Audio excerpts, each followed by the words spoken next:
Imagine this. It's the end of 2025 and you are celebrating your boldest, your biggest, your craziest year. Does this sound good, Celine, to you? I think it sounds fantastic. Eh, yeah, so we're gonna be talking in this video about how to make this as a reality because we're at the beginning of 2025 and we still have a lot of days to go. So in this video, we're going to talk how you can set yourself up for success to really attract your dream life in 2025. And we'll be sharing how we two get each other prepared, like vision boarding, journaling. We will talk about industry trends, how you can hop on to them, I influences, and a lot more.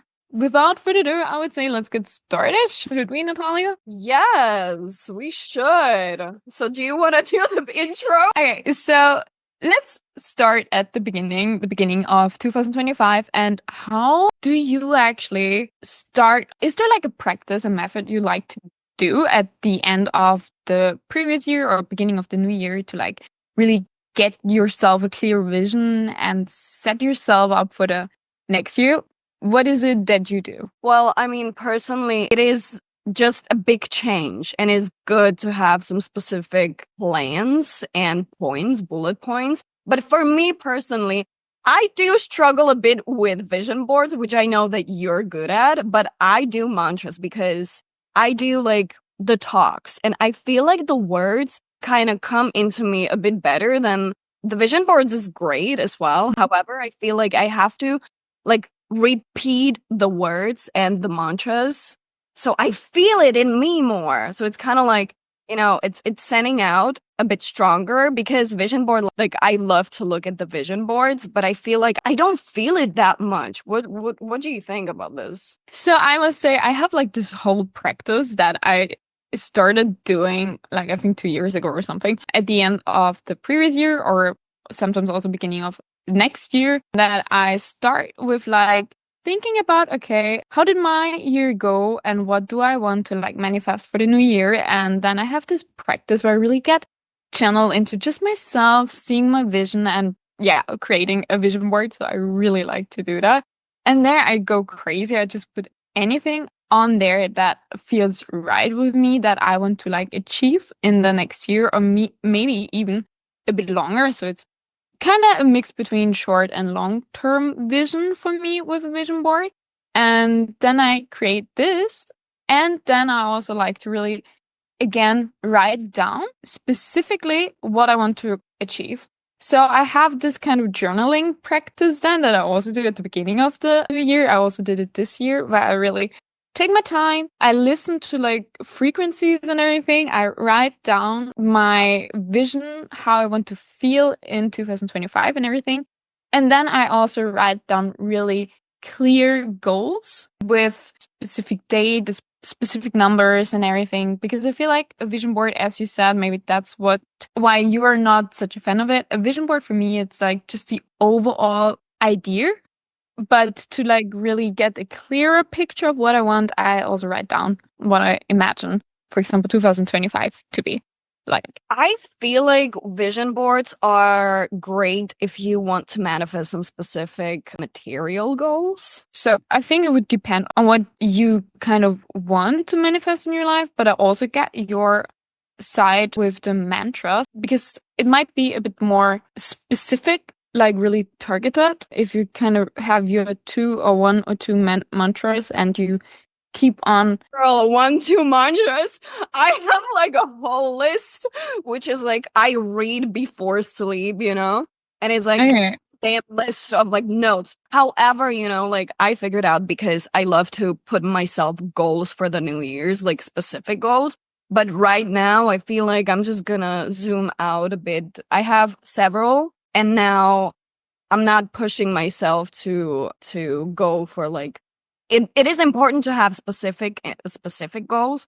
However, I feel like in the last year I put myself like so many goals that they weren't like as specific, and then I just got like chaotic within this because so yeah, I'm just like it's good to know your goals, but it's not good to also it's good to do the Yeah. specific, like Yeah.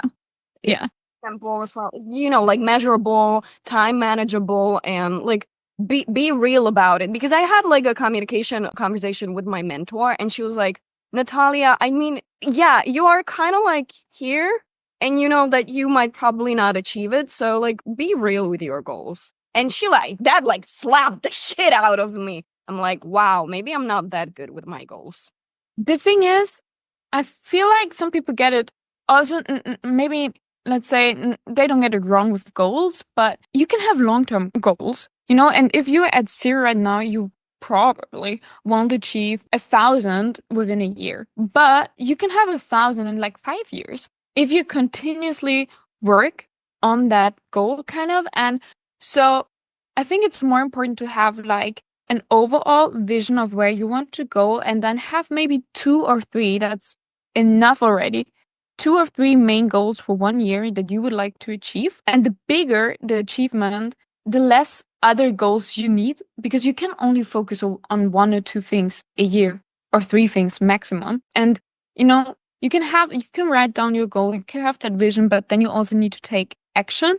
And each goal needs some kind of your attention. So it doesn't really make sense to have a list of 20 huge goals. You can have like one or two big goals, and then like smaller things that okay, you can also achieve by doing small actions.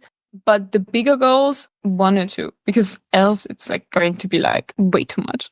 This is the Lulu girl in here. The Lulu is the Salulu for me, but it's not the Salulu all the time, Like, so, this is so true. But I wouldn't say that I'm not the Lulu. It's just like you can be the Lulu, you should be manifesting your dream life, But in the end, you have to break it down to something actionable and a bit more realistic to achieve, because else you stay the Lulu for the entire time, but nothing's gonna happen if you don't really learn to also break it down then into steps that you can take, But I love that. I'm also delulu. A problem because I don't know sometimes if those goals have been achieved or not, because I don't feel it in me. But however, we're gonna jump into the emotions and all of this within careers a bit later. However, I wanted to ask you about, do you have a specific example about like choosing a goal and like choosing a bigger goal and then putting it into the small steps? Because we're talking vague now, we're talking like here, but can you like give me an example, for example, like about some specific goals in the last year, what you did and how you broke it down? I mean, I'm still learning to get better at that, but one specific goal from last year would have been, for example, launching my online course, which I'm going to relaunch now in March. And maybe the relaunch is actually a better example, because I put it in my goals list as well, the relaunch of my online course, and then seeing how this one performs and maybe launching one or two more within this year. But what I did is like, okay, I have the relaunch of this online course. We started working on it last year already, and I have set it for a quarterly goal. That means by end of February, beginning of March, I know I have all the video cut. I have the marketing plan figured out. I have all the content to market it generated, by which month, by which week I want to have finished that specific task. That gets me closer to the goal, which is like the launch. Yes. Yeah, that makes sense. For example, I failed at the program which I'm working on now. I was supposed to test it out and finish the testing until December and kind of launch it in January, February. However, if I'm doing the testing with one lady who like I want to test before, it goes out. However, connected to somebody else and she's not like physically here, and she like is busy as well because she's a person who has life, so then it's kind of harder to achieve those specific goals. That's why it's good to put measurable and realistic goals, because yes, sure, I can achieve it I can do the testing until the end of the December. Yeah, I mean, in the end, definitely all the steps or the actions, you can break it down into your goal. It will depend on what you want to achieve. And so I think you can't really compare it too much. It's more like if you have a big goal, break it down into smaller points that you can work on step by step to achieve your overall vision. And this will depend obviously on what type of goal you want to achieve. And yes, sometimes things are like depending on other people. Sometimes it's just depending on you. And I know there's like procrastination and everything, but that's a completely different topic. I think we should not like dive into right now. The clearer you are on your goals, the better it is to actually achieve success in 2025 in your new year. Sure. Just claiming, I don't want to put this into I don't want to claim that this delay is because of her, because it's actually not, because it's also, I was traveling the whole December whenever the whole testing was supposed to be happening. So when all those changes happen in your life, yeah, I am just a chaotic person trying to be more stable, because as in my head and all those achievements, I feel like everything is just like here, even though I have the Lulu dream. But see, this is a good comparison and like good combination of like us. Cause like I have such a goulash in my head a lot of times. So just like to wrap it up and move on to our next topic. Is one of your mantras getting a clearer vision in your head and everything and being more actionable, or what is one of your mantras? Oh, it is. Mantras are more about like feeling the goals. Whenever it comes to the other thing, it's like being more realistic and less emotional into specific things, because that makes my chaos in my head. Okay. Okay. Interesting. But just quickly to ask you about your journaling, how's that going? This journaling practice is something I do specifically at the end of the last year, beginning of New Year, to really write down my goals and get clear on that. I don't do this every day, like write my goals for 2025. No, it's there on the paper and I'm gonna revisit it at the end of the year. I do this practice of writing down what I'm thankful for, what's in my head, more or less daily, because I feel like it helps me getting a clear mind, for example, before going to bed. But this journaling for the new year, this is something it's a ceremony for me. I really do this beginning of the year specific. Yeah. So I guess wrapping this up, I think it's also good for you who are watching this video to kind of figure out what works the best for you. For sometimes some people, might feel discouraged because like, oh, like I don't know, mantras or affirmations or journaling doesn't work for me. However, we just have to try out whatever works for us. So I guess you should definitely try or journaling ahead of your new year. What do you want to achieve? And maybe come to it at the end of the year and see. Then you can try mantras, as I do. I do mantras. I try to do mantras every day, but of course it's tricky a bit from day to day. Then you can try for sure journaling, which also helps a lot of people. And also I would recommend affirmations, because those change Yeah. definitely the way how I feel every day. The change of your everyday behavior, which you think that is okay, but maybe might not be okay. So it's Yes. a human side to you. So, Yeah. okay, But let's move on. Yeah, okay. I'll start with the question, if you wouldn't mind. What do you think is going to be a big theme for 2025? And what do you think is going to be the biggest challenge for you in 2025? So generally speaking about now photography or creative industry, I would say I feel like that's my personal feeling. I feel more people are really motivated to connect with people, with real people, and create together. So I feel like there's a lot of creative collaboration energy going on. People seem to have like enough of just like hiding in the internet world or seeing all these AI generated content. I feel like they want to like meet other creatives and really get together and be creative together. So this is one big theme I see, I would say. And then the other one is actually related to AI. And I think we are going to see AI efficiency revolution within this year. So AI, there are plenty of AI tools out there. for literally everything. And they help photographers, for example, a lot with being more efficient, with getting things done. But I feel like 2024, what we've seen there was just like the beginning.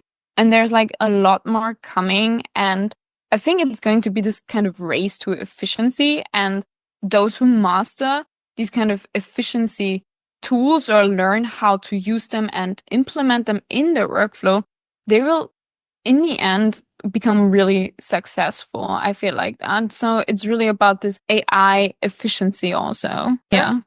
Favorite AI tools then, if you could share with us? Oh my God. I have like, I use so many these days. I think that would be like a completely new video. But for example, I love ChatGPT. I have full-on conversations with ChatGPT about anything, a bit of personal life, not too much, but definitely dedicated to business.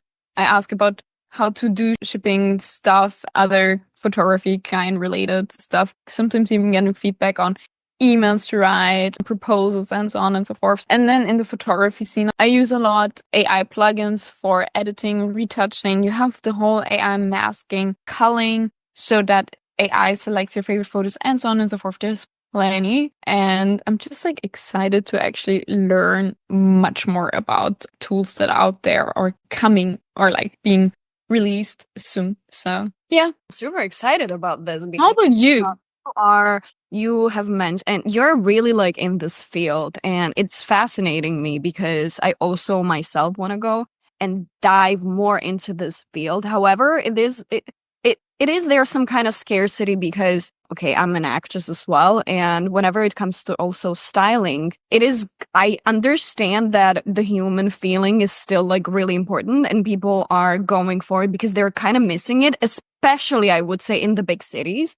However, I feel like whenever it comes to also styling, they can just like AI is so smart, so they can kind of like people can ask intelligence, the artificial intelligence, like help me out creating this kind of outfit, and I feel like this, and it's kind of like it can be a competition for us stylists in there out there and also in the future for like however this is such a big question and big topic because also it is in the photography industry and field. However, let's see. And my question or what I'm thinking about, because you mentioned that people are searching more for like communities and they want to connect more. However, I still feel like people and like Instagram or videos are still, I guess it also depends on the target group. I want to claim that.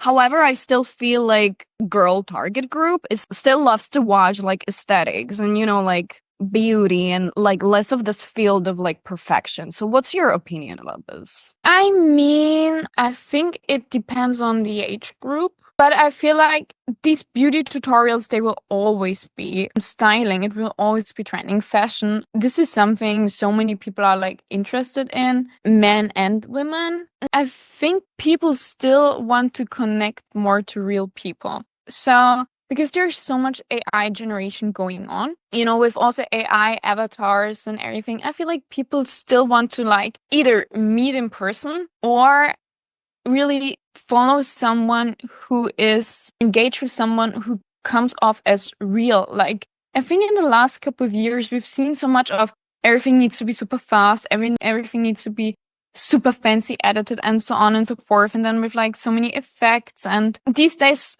pretty often you can't even really differentiate anymore between what is AI or fake, what is 3D animated, whatever, and real people. And so I think like even in the beauty sphere, fashion, styling, people still want to like connect more with other humans. Yeah. But how do they know? Because like I saw a lot of videos that or a lot of creators sharing that, oh, this is a new YouTubers are going to be AI generated and you cannot see the difference. So I feel like we're jumping into the place where people don't even know where people are AI or not really. And that probably in the future, yeah, like in a year or two. I'm not 100% sure if video is really going to be so amazing by then, but maybe yes, probably yes. But that's even one more point why people want to connect with real people. That's the point. They don't want to follow just like or engage with an AI. They want to have the real people. That's my point. I guess that's gonna be like, do you think that one of the theme can be really popular? So like being online, having online presence, but also creating some kind of like real events with the Yeah, for example. connect. So maybe like let's say it's like you, a photographer, you have like a lot of people know you from online presence, and then you having some kind of like event or like TED talk or I don't know, some kind of presentation about you, your work. Yeah, maybe like that, or even just like live sessions with your favorite creator or something, you know? Just like something that makes people feel more, gives a more clear impression, makes them feel more connected to you. Because there's for sure going to be just like AI influencer, YouTuber, and so on and so forth. This is just going to be another type of YouTube channel, another type of social media profile. I mean, it's a bit questionable why somebody would want to like engage with an AI Instagram profile. But if they don't know that they're AI, I think in the future, all AI profiles need to be flagged as AI person because otherwise it would be kind of weird telling people, oh, this is a real person, but it's not. I hope that legislation is doing something about that. But yeah, I'm pretty sure it will be flagged. You already have like if you upload a reel or a YouTube short or a TikTok and you have AI generated content in there, you already need to like let them know it's AI. So you already have to flag it actually. what happens if you don't flag it? I think it gets removed or you get like kind of restricted or something. Because also, okay, sorry, one last point, which is really okay. You yourself have conversations with AI, right? You mentioned with ChatGPT. Me, for Yes. example, a lot of times when I feel down, oh my gosh, like this dude, I don't know. I need to call ChatGPT like some name because like this dude is really helping me out. I don't know why I call him Yeah. dude. Like the way how ChatGPT structures, the way how what kind of answers it gives you, it kind of like makes you feel Yeah. you're understood, that you are understood, and then it helps you to go through your problem. And like this is just a different kind of like understanding. So it's kind of I feel a bit afraid because it's so good that sometimes it might feel like, wow. I feel like ChatGPT is like this rational friend that gives you really structured, pretty often neutral feedback. You know, conversations you used to have with like your friends or with other people or your therapist. I don't know. It's not like chat. Obviously, it doesn't always help. And I'm also, you know, always also be like a bit cautious because like you're still giving your data away. You're giving it new data to get trained. And I always have that like in the back of my mind. But yeah, I totally agree with you. That's why I love having conversations with ChatGPT about anything. It's like, yeah, kind of concerning, isn't it? Because that damn app is listening to you, and I think this is one of the key maybe theme which we society should focus more on, is to listen other people, to be there present. Okay, this is gonna sound so like cliche, but be there for the person, listen to that person, and kind of like know our answers. And a lot of times we don't. We just need to yap, honestly. So this is what I see ChatGPT doing as well, is learning or maybe teaching us how we can be better listeners and how we can make people feel better in the way how it structures its answers. I mean, yeah, I feel you have a point there with the listening. Definitely, there are lots of people, including me sometimes, where I that could be more aware of how to actively listen to someone because pretty often we like to just like comment on something but don't really listen, or you know what I mean, right? ChatGPT is listening to you more. That's true. The only thing that is maybe a bit missing from ChatGPT is this kind of, because it's an AI. You know, it's still just like analyzing data. The data input you give it, it's analyzing, and based on that, it gives you an answer. What is missing, obviously, is this kind of a feeling of being connected. Maybe not 100% understood, but feeling connected to other humans from other humans.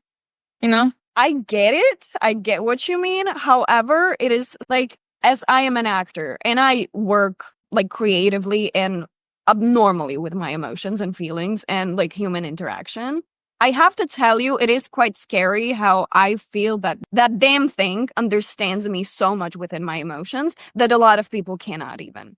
But it's not that maybe they cannot feel my emotions. It's rather that they don't know how to be there for you, how to show you to be there for you. It's not that they don't want to be here for you, but they just don't know how to react in specific situations whenever you. Yeah, So that's true. because we are masking and we're hiding, right? So this is why this damn thing is so magnificent, is because it is showing you that you feel relevant and it's not masking. I think it is just so weird, but somehow I'm fascinated by it. Me too. As I said, I love to have like feedback, love long conversations with ChatGPT and everything. It's like, it's kind of, I don't know, it makes you feel a bit different. I know exactly what you mean. So if you at home, you have not tried it yet, try to have like a real conversation with ChatGPT. If there's something going on with a client of yours that is upsetting you or something, maybe also in your private life, I don't know. Try it with Chat and see how you feel about that. Let's continue actually. What is one big challenge you see in 2025? Can be about the industry in general or for yourself, whatever. All right. First of all, I would start with the theme, which is the theme of the year is definitely going to be YouTube, because the predictions and the statistics about YouTube has changed its algorithm, or it's supporting small creators to grow more. So this is a perfect opportunity personally for me, because I've been thinking about YouTube for the longest period ever.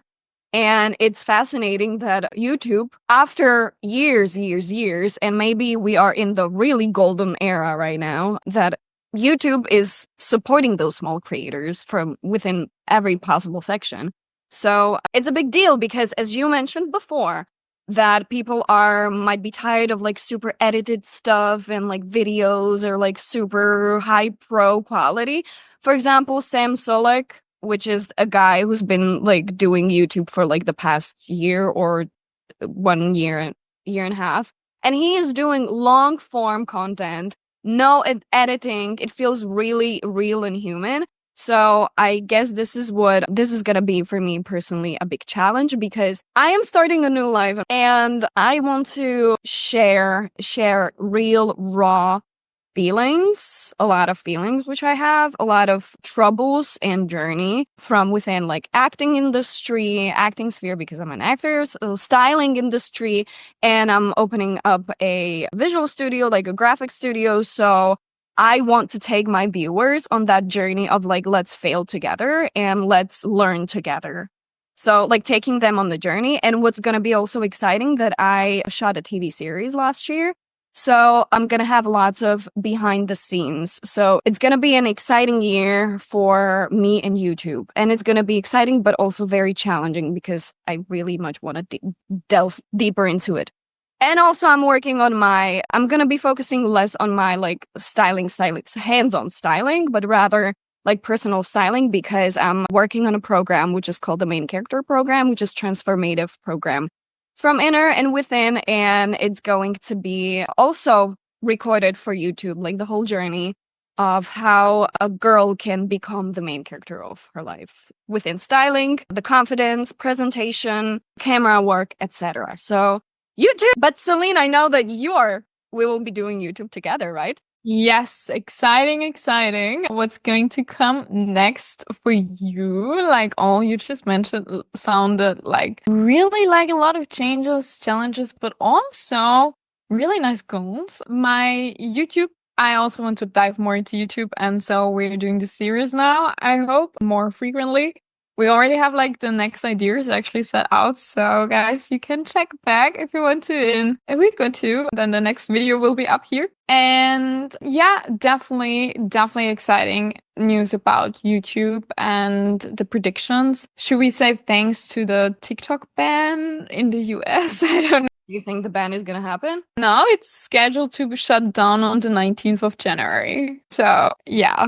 Yeah, I wasn't aware of those like specific dates, but girl, we've got it for a June. Yeah, it's sad to be the 19th, but you never know. Maybe they find a last minute solution or something. I don't know too much about it specifically. Yeah, I think that was also the reason why YouTube was like, we take you TikTokers, we make it easier for you to grow now on YouTube. Everyone can grow now on YouTube. I mean, it's easier said than done. I feel like YouTube is still difficult. It's a completely different format, and also which that also means that there is going to be a lot more competition now than before. And it was already really competitive YouTube, I would say. But I'm in here. I'm there for the ride. Let's see where this will go. I do agree.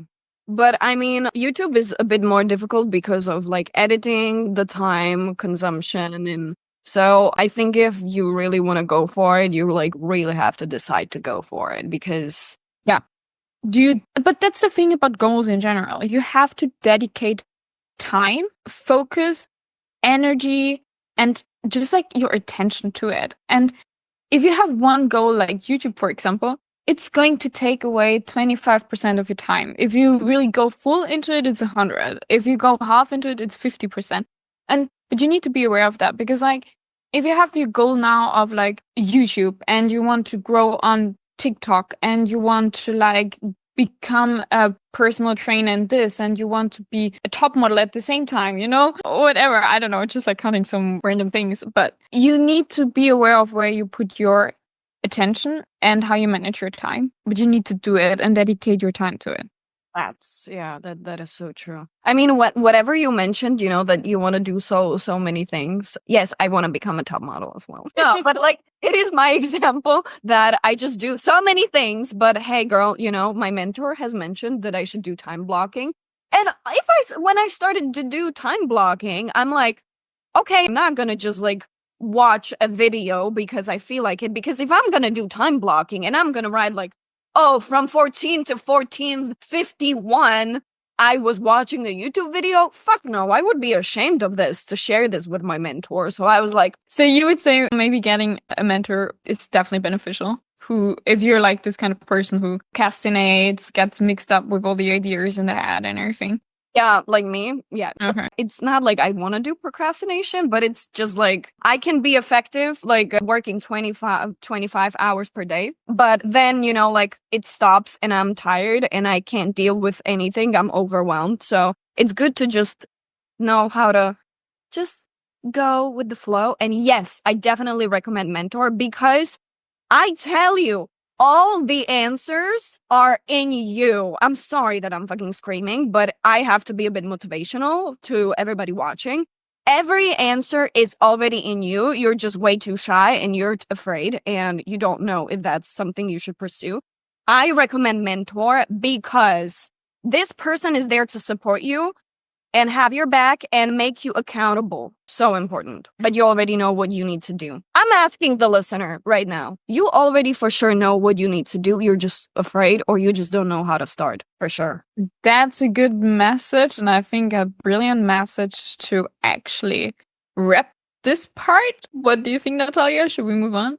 Yes, I want to ask you, Celin, looking back on 2024, what do you think were your biggest lessons? Definitely where and how I spent my time and focus and how I manage stressful periods. I had a time where I was close to my breaking point again, where I was just like, last year was crazy. I was just like in so many different countries. I feel like every week I was like traveling somewhere, and that really had a toll on my focus on health, like fitness, food, and everything. I was just like, when you're wherever, you're tired, and I was like pushing way too hard. Like I lost my routine, my fitness routine. I was just like eating, not fast food or anything, but not really healthy food, like just something you can snack in between here and there, and a lot of sweets actually. So I quit chocolate completely, for example, because it was just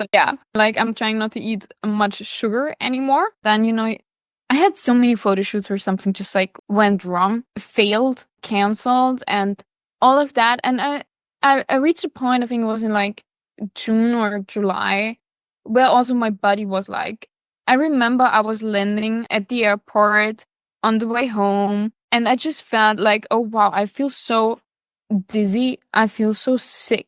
I can't even carry my hand luggage, and I still had to get like my big luggage with my camera equipment. And the moment I arrived at home, I was just like, wow, I need to lay down.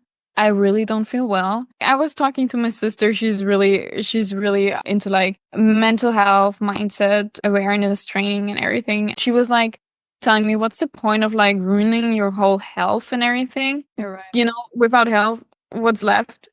And so this is really a learning to take better care of myself, of my mental health, deal better with stress and everything. And I would say, yeah, definitely that's one of my main learnings that I also want to, continue now in the new year. And I have a really special project launching soon coming up. I can't wait to share it, but it's a bit related to that, a tiny bit. So yeah, but that's definitely one of my biggest learnings and what I want to focus on also now in the new year. How about you? I wanted to come back to you of like wrapping or going through the points. So you also mentioned how the gut health is really important. And I really want to put to caution to everybody that a lot of times, to me as well, like a lot of times emotions are connected to your gut health. And if you're sensitive, if you're emotional, also like the gut health is necessary to know your diet. It depends on what kind of, health you have, but be cautious of your gut health because that talks a lot because it's your second brain. It's literally like whenever we're thinking of like, oh, my gut was telling me this and it happened, it's like there's so much happening in our guts. So staying healthy, you mentioned that you changed your diet and it's also like taking care of yourself, and it's also important to have a proper diet, not for the health of the body, for a lot of different things to look good, but also diet, and not specifically diet like only greens or something like, you have to eat, but know what you're putting into the body is necessary. Yes, because it really affects your mind as well. Like it Second brain. yeah. So I feel like, whenever we go through stressful periods, we like to eat something sweet, like something that gives us like an energy kick right away. Like I was eating so much chocolate and all these unhealthy stuff. And later I even felt like, okay, I don't know, I feel like disgusted by myself. Like my whole body just like feels like, no, it doesn't want this anymore. And when I switched to like, quitting chocolate, quitting sweets completely and focusing more on like a balanced diet, what I eat and so on and so forth, I felt like, oh yeah, I have more clarity and more energy again and just feeling, better within myself, in my own skin. And obviously this then also reflects on the outside, on how you manage with stressful situations and everything. So I definitely agree to what you said before. Yeah, brain fog is a deal, brain fog really does happen and is really, as I'm watching myself, I can see how it manages the diet, the foods which I put in. I have to say that I'm celiac, so I have a disease on my stomach, so it's a bit different, but how it connects to emotions as well and how you feel, especially in girls, and also like when you're on your period and you're in hormonal changes. But I have to say that it's great that you like decided to stop and quit. I was also thinking of like not eating junk food, but for example, I'm going through like a harder period right now. And also I'm having like really hormonal changes right now. And yesterday I ate like 2 cakes, chocolate, and bag of chips. And I don't feel fucking guilty at all. So I just want to tell you a different that it's not like I'm just eating like a queen. No, if No, you I have to ate so much bullshit yesterday and I don't feel shit about it because my body needed it. So it's important to listen to that body. I don't know if my body needed it. Okay, but it's okay. It's okay. But you get me. Yes, but the difference is also, I would say, sometimes you really have to feeling like you need it, and I think then it's fine that you give your body what it needs in that kind of sense. Obviously, I don't think that you do this every day. Oh You're no. not eating 2 cakes or 3 cakes every day, or only like sugar every day. I think it's just like how you balance out your diet. I want Yes. to pinch on the location because you were mentioning that location, like how traveling and those affected you. I want to mention because a lot of people and maybe younger watchers, also the ones who really feel like, because traveling has been it for a long period of time. Like, I want to travel and explore the world. However, I can also like you can say from your perspective, but I feel like we're on the same journey. Like it's great to travel. However, sometimes like the traveling might be too much. So like you need your stability. And it's also like it can get within your routine, it can fuck you up. So like it's great to travel and to do like work and travel, but the downsides and the minuses of it are really important. And I just want to mention how location is really important for your growth. It definitely is. Maybe we can actually talk about this in more depth in a future video. But If you feel like it, comment down below. yes, but let's wrap this up. I also want to like hear about your main lesson from last year and how you see it now in 2025. Yeah, I think this main lesson is actually moving my life in a quite great perspective because as in my whole life I've been really feeling a lot, as you know, I think the viewers already feel that I feel a lot in this video. However, I figured out that take this with cautious because everybody's different, but there are people like me, like aliens, who just see the world sometimes from different perspective and feel and are super sensitive. I think it's good to know that emotions are actually not a lot of times in the work perspective. You can't take things personally, which is normal, right? And you can't be overthinking about stuff, and just don't rely on emotions a lot because emotions are your thoughts and thoughts are your emotions. And a lot of times you should have like this kind of like I have another Natalia looking at the perspective from like rational perspective. And it's like, you know, making me feel a bit more stable because that means that, you know, I can move on within career a lot. Because also me seeing some like big businessman and having like big business meetings, the way how business happens, it's like if we need to move on, there can be emotions. Like, I don't want to work with you anymore, but don't like dwell on it. You can dwell on it for a bit, but then, you know, like let's move on. Like let's see, like Yeah, let's move on. you have to. Life has so many opportunities. So if somebody kicks you in the butt, or you are being kicked, or I don't know, you kick somebody else in the butt, like it's okay because there are so many other opportunities. So I think emotions are irrelevant whenever it comes to career growth. However, be cautious because you might feel less emotional. And of course, it is good to feel emotions sometimes. But for the super emotional people, yes. So this is how I feel like my life is gonna go into completely different perspective. So you would say, so if I understood you correctly, you wouldn't say that emotions are completely irrelevant from even business and career growth. It's more like a balance, maybe?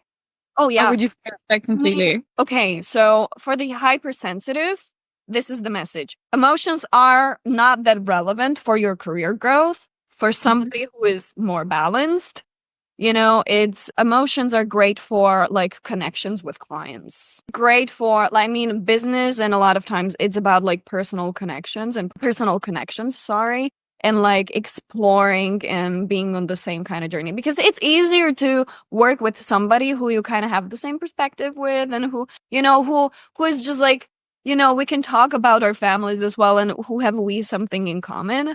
However, it's important whenever you're being like, I don't know, like you have feedback or something, like don't take things personally. Just that's as simple as it is. Yes, I definitely agree with you there. And also, well, I learned my fair share of lessons about like emotions and business and career growth. And you know, it's oftentimes easier said than done, cutting out your emotions from like your business and your career growth. But sometimes emotions still get a hang of us. And I had experiences where I was like, okay, I feel this kind of intense emotion inside of me now. I should not reply to this email to my client right now because that could actually risk my career or the whole project and everything. So totally get your point with like not being too emotional when it comes to business, especially when it's feedback, when it's like discussions about projects, and I totally get your point and I had my learnings there. So yeah. But it is not that like I'm like perfect. No, I'm not at my beginning journey. Like it's important. It's a lot of times whenever, you know, you tell somebody your advice and you know that this something is gonna happen, but they have to do it to learn their lesson. So Yeah. this is me learning my lesson until my age now, and now I'm aware of this. So now I'm gonna put my learnings into reality. I mean, it's gonna be fail, fail, fail, fail, fail, fail, fail a lot of times. But I mean, this is how I'm learning. So Yes, just what I like to say all the time is like step by step or even baby steps, like baby step after baby step, and you fail, you learn. That's life. That's true. But to wrap this up as well, what you maybe seeing as I'm talking to the viewers at home now, what do you see as one of your main lessons from 2024? And what are you going to do about this in 2025? If you want to let us know in the comments or just like write it down for yourself on a piece of paper. But I think that's a really great action step you can take to get a clearer vision of where you want to go in 2025. Yes. I would just like to mention, if you write it in the comment, 1 year, we can reply to your comment and we can be like, okay, so what? What about your goals? And have you achieved everything? Or what are your reflections? So we can kind of like, we can remind you of reflecting to your goals. So, Okay. And just to like finish the whole video, I think we can actually maybe already tease our next video because of course we've talked about a lot of stuff here now, and it often seems so perfect that you have your vision board, your mantras and your goals, and yeah, you work on it and you achieve it. But we actually did this kind of video at the beginning of last year. And what we're going to do in our next video is watching this video again and commenting on what actually happened and what did not happen. Because you can have your vision, but sometimes life just happens. And I think we have no clue anymore, actually. Or oh not my really. God, I have a lot of clue. I know what the video was about. And I also I know what it was about in general, but I can't remember all the specific things I mentioned. But we're gonna watch it for the first time. We're gonna record it, and you can see how we react and what came true and what we did not achieve. So yeah, that's going to be the next video. yeah, there was yeah, I think just by my reaction, I can see that it's gonna be quite exciting video to watch. Yes, yeah. Okay, so that's it, I would say. Thank you for watching, and of course, subscribe and come and join us into our journey of growth for 2025. And we want to watch you as well, so hop on.